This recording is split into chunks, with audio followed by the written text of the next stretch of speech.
Namaskar. In my last lecture, I told you about the गुण. गुण्यते आमंत्रते बध्यते अनेनिति गुण. कितने प्रकार के गुण बताए गए? सार्था गुरुवाद्यो बुद्धि प्रयत्नांत परादय. सार्था गुण ज्ञानेन्द्रियों के गुण, गुरुवादि गुण गुरुमंद हिमिस्निग्ध सुलक्षण सांद्र मृदु स्थिर गुणा सूक्ष्म विशदा विंशति सभी पर्या.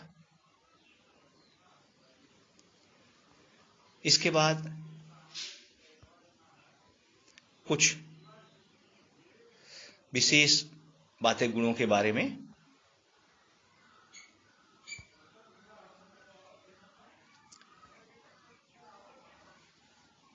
वो ये है कि चरक और सुश्रुत दोनों ने शारीरिक गुणों की संख्या, इनको शरीर गुण भी कहते हैं, 20 बताई. किंतु कार्मुकता के आधार पर कुछ गुण चरक से और सुश्रुत में भिन्नता है.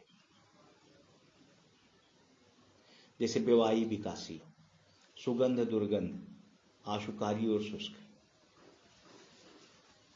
बेवाई क्या है? बेवाई के लिए कहा गया है बेवाई चाखिलम देहम याप्य पाकाय कल्पते. जो शरीर में प्रविष्ट हो जाने के बाद पाचन से पूर्व ही फैल जाता है. और विकासी क्या है? विकासी विकसन्नैव धातु बंधन विमुक्षेत. जो शरीर में प्रवेश करने के बाद संधि और बंधन ढीले पड़ जाते हैं. विष के गुण आप लोगों ने सुने हैं. विष के गुण क्या कहे गए हैं? निद्रा तंद्रा क्लमम दाहम संपाकम लोमहर्षणम हृदय दौर्बल्यश्चाति सारम च कुरुते जंगमम विषम. निद्रा तंद्रा क्लम दाह संपाक लोमहर्षण हृदय दौर्बल्य और छातीसार. और विष के लिए कहा जाता है कि बेवाई और विकासी होता है. सुपारी में कौन सा गुण होता है हमको बताइएगा आप लोग गुण से. तो बेवाई से तात्पर्य है कि इसका पाक होने की आवश्यकता नहीं पड़ती. ये स्वयं पाकी होते हैं. शरीर में जाने के बाद पहले सीधे एब्जॉर्ब हो जाते हैं. ऐसा नहीं है कि शरीर में एंजाइमेटिक पाचन इसका हो. ऐसा नहीं कि सारे विषयों में ऐसा होता है. लेकिन जितने आशुकारी विष होते हैं वो शरीर में जाते ही तुरंत ही एब्जॉर्ब हो जाते हैं. इनको अलग से किसी भी प्रकार के डाइजेशन या एसिमिलेशन या मेटाबॉलिज्म की जरूरत नहीं पड़ती. ये जाकर के शरीर में फैल जाते हैं और पाचन में पाचन होता है. इनमें आकाश और वायु महाभूत की प्रधानता होती है. कहा गया कि इसमें 2 महाभूत प्रधान होते हैं, आकाश और वायु. इसी के कारण आकाश के कारण सूक्ष्मता होती है और वायु के कारण प्रकीर्णन होता है. कहा जैसे अहिफेन है, भंगा है और जितने भी जंगम विष हैं, चलते फिरते प्राणियों के विष हैं, उनमें भी यह गुण पाया जाता है. दूसरा गुण है विकासी. कहा कि ये विकसन्नैव धातु बंधन विमुक्षे. जो संधियां हैं, धातु बंधन है, उसको ढीला कर देता है. आपने कई ऐसे प्रकार के पदार्थों के बारे में सुना है कि जिनके प्रयोग करने पर शरीर में न्यूरोजेनिक कैपेसिटी ऐसी हो जाती है कि जैसे लगता है कि शरीर में लकवा हो गया है और जॉइंट्स शिथिल हो जाते. व्यक्ति खड़ा नहीं रह पाता, अपने हाथों पैरों को ठीक से चला नहीं पाता. ऐसे एक न्यूरो रिसेप्टर्स का आविष्कार भी इसी के आधार पर हुआ. उसके देने के बाद से, या जैसे लिथरेसी हो जाती थी एक पर्टिकुलर उसके खाने के बाद, दाल के खाने के बाद से. और एक इस प्रकार का रिसेप्टर भी है कि जिसको देखा गया कि उसको आप उस औषधि का प्रयोग करने पर वो रिसेप्टर से स्टिमुलेट होते हैं और शरीर में लिथार्जी उत्पन्न कर देते हैं धातुओं संधियों में. इन्होंने कहा जैसे कोद्रव है, सुपारी है. सुपारी बेवाई विकासी दोनों होता है. बेवाई गुण भी होता है और विकासी गुण भी होता है.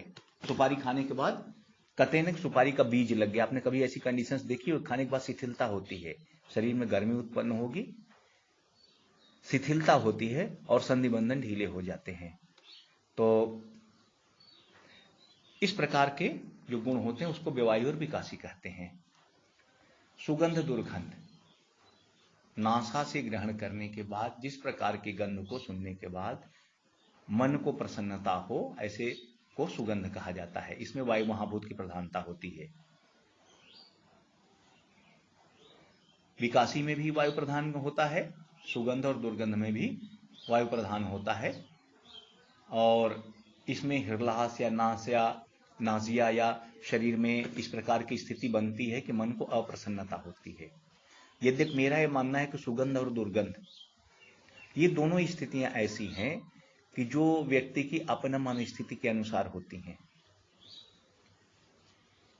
उसको सुगंध महसूस होती है। मछली बाजार से कोई जा रहा है तो खड़ा नहीं हो सकता, और कोई उसकी सुगंध देखा तो कहेगा कि चले। अंडा तला जा रहा है तो कोई वहां से भाग जाएगा और कोई कहेगा यार आमलेट बन रहा है। इसी प्रकार मद्य है, उसको खोल दीजिए किसी के सामने तो उसकी सुगंध, उसकी महक देख करके हट जाएगा। तो सुगंध और दुर्गंध अपनी अपनी मन स्थिति के अनुसार, प्रोफेसर द्विवेदी सर कहते हैं कि व्यक्ति अपने अनुसार उन चीजों को ग्रहण करता है, अपने अनुसार उन चीजों का ऑब्जर्वेशन उसके लिए होता है। उस प्रकार की बुद्धि उसमें उत्पन्न होती है जैसे उसके मन की स्थिति होती है। अपना बेटा गंदा भी आ रहा है तो उसको देख करके प्रसन्नता होती है, और दूसरे के साफ सुथरे कपड़े पहन कर भी पास में खड़ा हो गया तो होगा कि क्यों यहां खड़े हो। तो परिस्थितियां दोनों होती हैं। तो इसलिए ये चीजें व्यक्ति के ऊपर निर्धारित होती। फिर भी एक एक सामान्य बात होती है कि कोई विशेष प्रकार की गंध सारे लोगों को अच्छी लगती है और कोई विशेष प्रकार की गंध सारे लोगों को खराब लगती है। इसको सुगंध और दुर्गंध कहा गया है। और पांचवा जो गुण कहा, इन्होंने कहा कि आशुकारी। उन्होंने कहा कि शरीर में तुरंत फैल जाते हैं, जैसे भी इसके लिए कहा गया कि शरीर में फैल जाते हैं। ये बात प्रधान है। ये जितने भी गुण सुश्रुत ने कहे हैं उसमें एक में आकाश को छोड़ करके, व्यवायु को छोड़ करके सारे वायु महाभूत की प्रधानता वाले होते हैं, आशुकारी होते हैं। इसीलिए प्रकीर्णन का गुण होता है और फैल जाते हैं।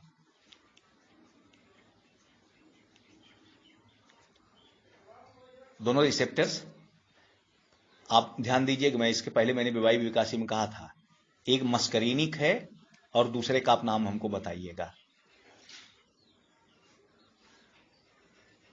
ठीक है। निकोटिनिक, मस्करीनिक, ये रिसेप्टर्स होते हैं कि जिनके प्रयोग करने के बाद शरीर में व्यवायु विकासी गुण उत्पन्न हो जाते हैं। इनको पढ़िएगा। तो आशुकारी, सुगंध, दुर्गंध इत्यादि। चरक और सुश्रुत दोनों ने बदल बदल के 20 गुण लिखे हैं। द्रव्य गुण में जैसे चक्रपाणी ने लिखा है व्यवायु विकासी और आशुकारी गुणों की गणना 20 गुणों में नहीं है। और वास्तविकता यह है कि थोड़े थोड़े परिवर्तनों के आधार पर या एक गुण से दूसरे गुण के मिश्रित करने के आधार पर असंख्य गुण बनाए जा सकते हैं। लेकिन मुझे चरक के जो गुण हैं वो मूलभूत गुण दिखाई देते हैं। यद्यपि उसमें भी कुछ कम किए जा सकते हैं, परंतु सामान्य ज्ञान के लिए और परीक्षा के लिए चरक के जो 20 गुण हैं उसको ज्ञान करना आवश्यक है, उचित भी है। अब इसका प्रयोजन क्या है?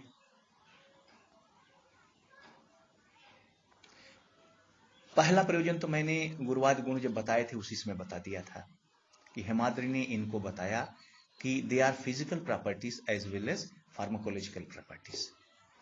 तो जिस प्रकार शरीर में जिस प्रकार के या भी क्रिया भी जायते शरीर धातु समय या धातु साम्य क्रिया चोक्ता, तो धातुओं का साम्य हमारी क्रिया है, इसी के लिए हम हैं।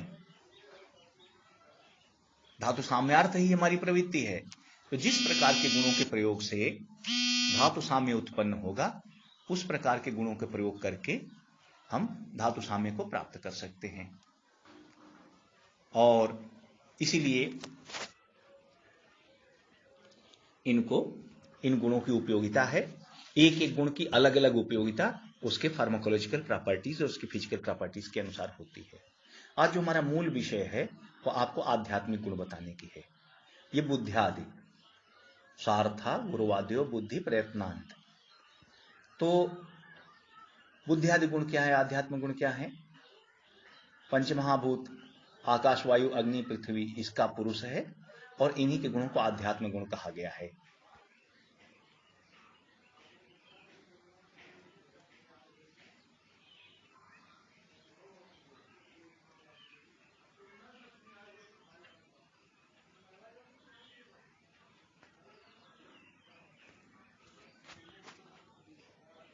उष्णत्व, मंदत्व, स्निग्धत्व।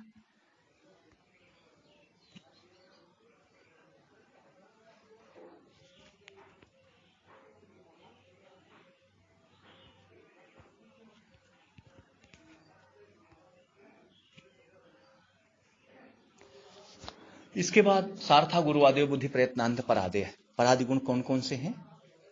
परत्व, अपरत्व, युक्ति, संख्या, संयोग, विभाग, पृथकत्व, परिणाम, अभ्यास और संस्कार। पर क्या है, अपर क्या है? एक ही प्रकार के गुण धर्म रखने वालों में उसके गुणों का तरतम भेद होता है। जैसे हमने कहा कि इसमें आपको दाल खिलानी है, या ये बल्य है, या यह ज्वरहर है, या यह रक्तपित्त शामक है, लेकिन उसी प्रकार की औषधियों में जिनमें रक्तपित्त शमन के गुण होते हैं उनमें भी तरतम भेद होता है। जैसे मैंने कहा ये औषधि पेन किलर है, पैरासीटामॉल भी पेन किलर है, आइबुप्रोफेन भी पेन किलर है, और पिराक्सिकेम भी पेन किलर है, मार्फिन भी पेन किलर है। इस तरह से ये सारी चीजें पेन किलर हैं, लेकिन उसकी कैपेसिटी, उसके यूज में तरतम भेद है। कैसे पाया जाए कि कौन तर है कौन तम है? इसकी कल्पना के लिए ही हमने पर और अपर गुणों को देखा। सामान्य के बीच से जाति भेद उत्पन्न होता है, और जातित्व उत्पन्न होने के बाद से उसमें तरतम भेद से अपने मतलब की चीजें हम ग्रहण करते हैं, और चिकित्सा में इसका बड़ा उपयोग है। क्योंकि एक ही प्रकार के कार्य करने वाले औषधियों का समूह है हमारे पास, दशइमानि बल्यानि, लेकिन उस बल्य में से किस चीज को हमको ग्रहण करना है? दशइमानि, उदर समन ग्रुप पूरा बना दिया। उदर समन में से किस प्रकार की औषधि को लेना है, कौन हमारे इस कार्य के लिए उपयोगी है? क्योंकि अच्छी औषधि की परिभाषा क्या बताई है? अच्छी औषधि की परिभाषा बताई है कि वह औषधियां जिनमें कौन सा गुण हो? इस प्रकार के लोग के लिए सबसे अधिक उपयुक्त हो। क्या गुण बताएं अच्छी औषधि के? पहला गुण बताया कि प्राप्त हो जाए। दूसरा गुण बताया कि एक ही औषधि कई कार्यों में कार्यकारी हो। तीसरा गुण उन्होंने कहा कि औषधि ऐसी हो कि जो उस प्रकार के लोग के लिए सर्वोत्तम हो। पता चला कि औषधि तो बहुत अच्छी है, लेकिन जिस प्रकार के रोग के लिए हम प्रयोग करना चाहते हैं उस प्रकार के रोग के लिए उपयुक्त नहीं है। ऐसी औषधि हमारे लिए निरर्थक होती है। तो हमको सबसे प्रधान औषधि लेनी है जो उस प्रकार के लोग के लिए सबसे उपयुक्त हो। इसी को देखने के लिए कहा गया है तरतम भेद।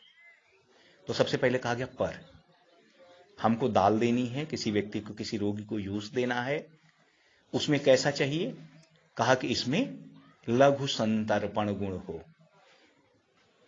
किसी को उसका पंचकर्म हुआ है या रोग हुआ है और उसके रोग के बाद चिकित्सा करा रहे हैं, चिकित्सा करने के समय हमने कहा कि इसको अब इसको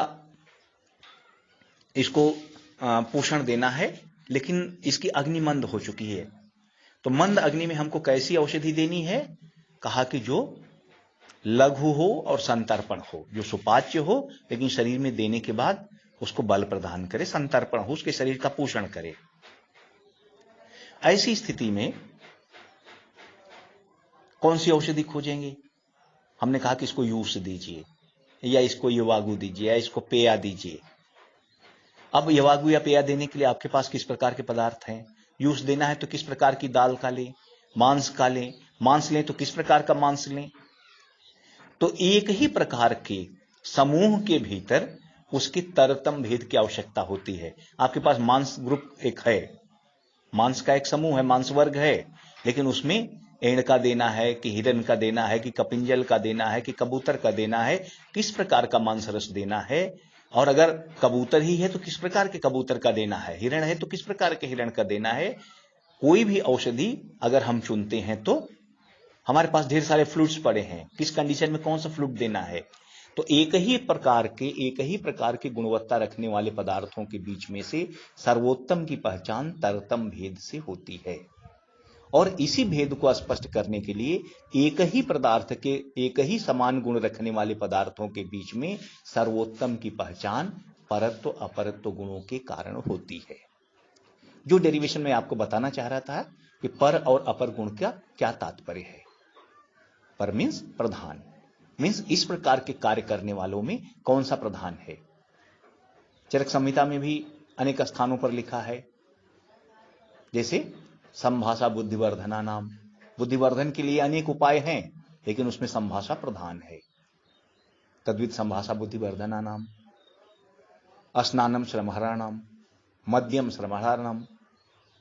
तो इस प्रकार से तरतम भेद का तात्पर्य है कि एक ही प्रकार के गुण रखने वाले, एक ही प्रकार की कार्मुकता रखने वाले पदार्थों के बीच में से हमको अपने लिए सर्वोत्तम को खोजना है, वह पर है, और उसके बाद के गुण वाले जो हैं वो अपर है। इस प्रकार से परत्व अपरत्व युक्ति संख्या संयोग विभाग पृथकत्व परिणाम अभ्यास और संस्कार गुणों की चर्चा होगी। आज समय इसमें मोबाइल में समय कम बता रहा है, बैटरी कम है, इस नाते इसको हम विराम देते हैं। नेक्स्ट लेक्चर में आपको हम बुद्धि और बुद्धि आदि गुणों की और परत्व अपरत्व आदि गुणों की चर्चा करेंगे। धन्यवाद।